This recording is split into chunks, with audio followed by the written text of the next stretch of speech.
folks, Scott, your Hoosier Marshall, here for a video on a Thursday afternoon. Home from work, already mowed the yard, had some time on my hands. I thought I would make a video. I started this channel making videos about tobacco pipes and tobacco and related content. And, I just realized that I can't just forever make videos on that, because how many times can you sit down and make a video talking about smoking your pipe or some new tobacco you tried? Everybody does that. So I'm changing it up and moving the content of my videos a little bit, and I'll still be making some pipes and pipe tobacco related videos, but I've just about had my gut full of all of that. So today I want to talk about another habit that I have. So bear with me a second. Let me get the door to the barn open, step outside, and we'll start discussing it. And here we go. This has become my latest hobby.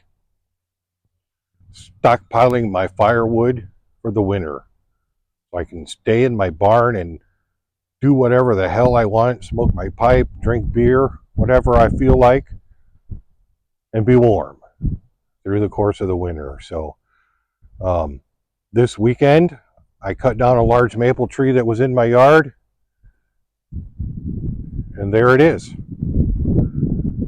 just waiting to dry out so it can be burnt. Yeah. It doesn't take much to make an old man happy, that's for sure. Within the last about 3 months, I've decided that I hate raking leaves, cleaning leaves in the fall. I have way too many trees in my yard that are overgrown that I should have taken care of years ago. But, I worked 2 jobs and was hardly ever home. That's not the case anymore, and I need other things to occupy my time. So, I've started the project of getting rid of trees in my yard. So it started with this one, this birch tree. Been in the yard for years. It was here before we bought the house. It had 6 different trunks growing out of it. And when our kids were little, they played in it. All the neighbor kids were always in our yard because, as you can see, we do have quite a large yard. But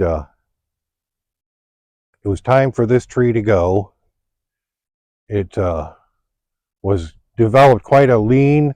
3 of the trunks shooting off of there were leaning over the barn. In the wintertime, when they'd get covered with ice, they would sag and almost touch the barn roof. And I just don't want to deal with one of them snapping off and going through my barn. So we made the decision to cut the tree down, and it's part of this pile right now. So that one had to go. That was the first one. And of course we did it on, one of the hottest days of the year. My wife and I did it ourselves, sweated our asses off, but we got it done. The next one, pine tree. These pine trees were huge. I got tired of trimming them up, dealing with the mess they made. When you wanted to mow, you had to duck underneath them all the time to keep from getting poked in the eye and poked in the face and scratched up. So that one went. And then that one went. And they went into a pile for the outdoor burn pit. Last weekend, the large maple tree went. That was fun. I enjoyed it. It was quite an experience. At least the weather was cooler than when we did the birch tree and the pine trees. When it was miserably hot then, it wasn't. I dropped this tree myself last Friday, and I did a pretty good job, but I misjudged a little bit which direction it was going to fall, and I almost took out my camper, but I didn't. You can see it's all in one piece, but it came damn close. So then I went through that day after I dropped the tree. I limbed it, bucked it, and I said, screw it. I'm done. I'm tired. I'm exhausted. I waited till the next day, and my 23-year-old son came over and helped me finish the job. He helped me get rid of all the brush, get all the limbs, split the pieces that I had bucked up, and stack them. And that's the tree right there, just waiting to dry to keep me warm. So this probably tomorrow, try to go slow not to make you dizzy. This one is going to go bye-bye. Probably sometime tomorrow. I don't work tomorrow, neither does the wife. Probably sometime tomorrow, we're hoping to have that one dropped, limbed and bucked.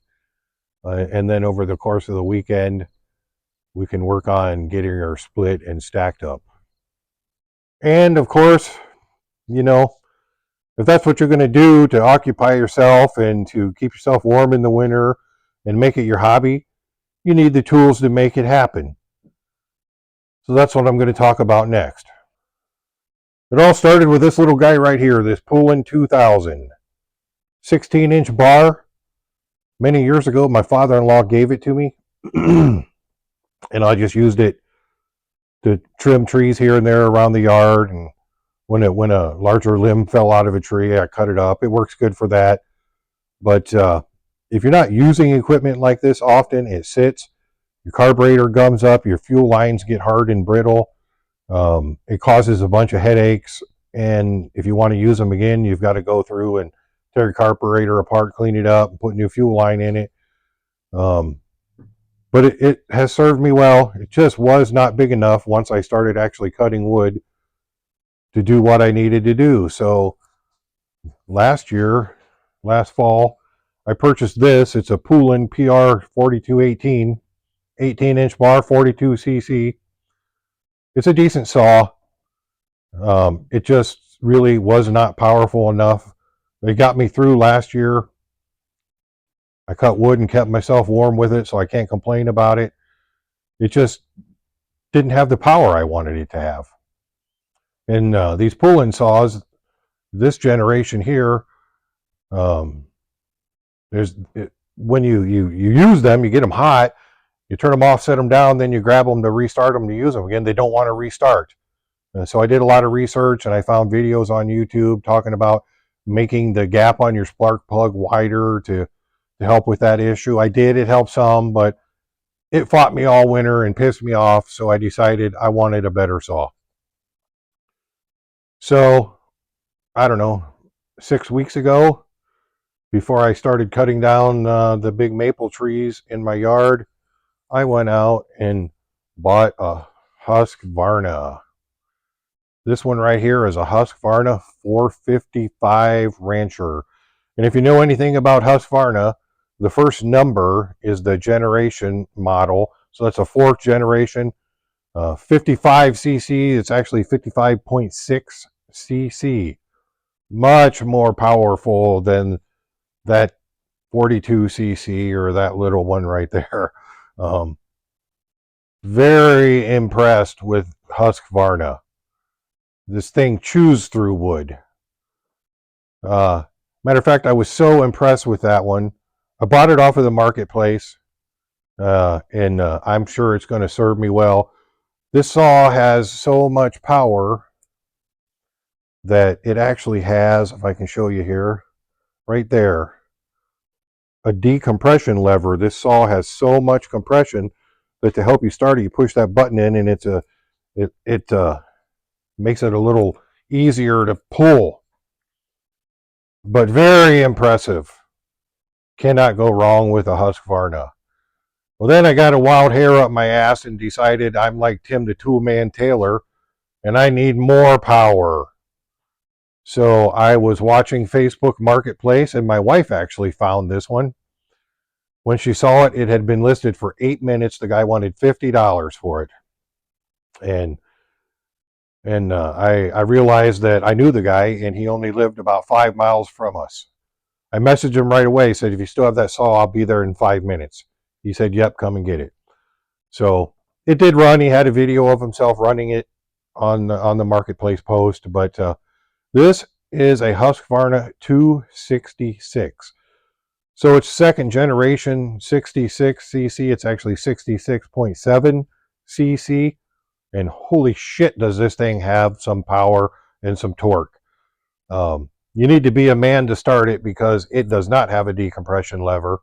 But the power that this thing has, I actually have not cut down a tree with it yet. I plan to get a new chain and bar for it. The chain that's on there, I sharpened it, but it's about to the point where it can't be sharpened anymore. Those teeth are pretty small compared to this one. This one has a newer chain on it. You see the difference in the teeth there, but I'll get it taken care of. This generation Husqvarna, they use rubber dampener kind of shock absorber mounts, like an anti-vibration system. There's 6 of them on there. And over the years of oil and fuel leaking on them and just sitting around, they rot. And I couldn't cut with this one until I replaced those. $23 on eBay. They're on the saw now, and I could go cut with this. I might use it tomorrow to cut that maple tree down I was talking about. But do not ever hesitate if you're in the market for a chainsaw to buy a Husqvarna.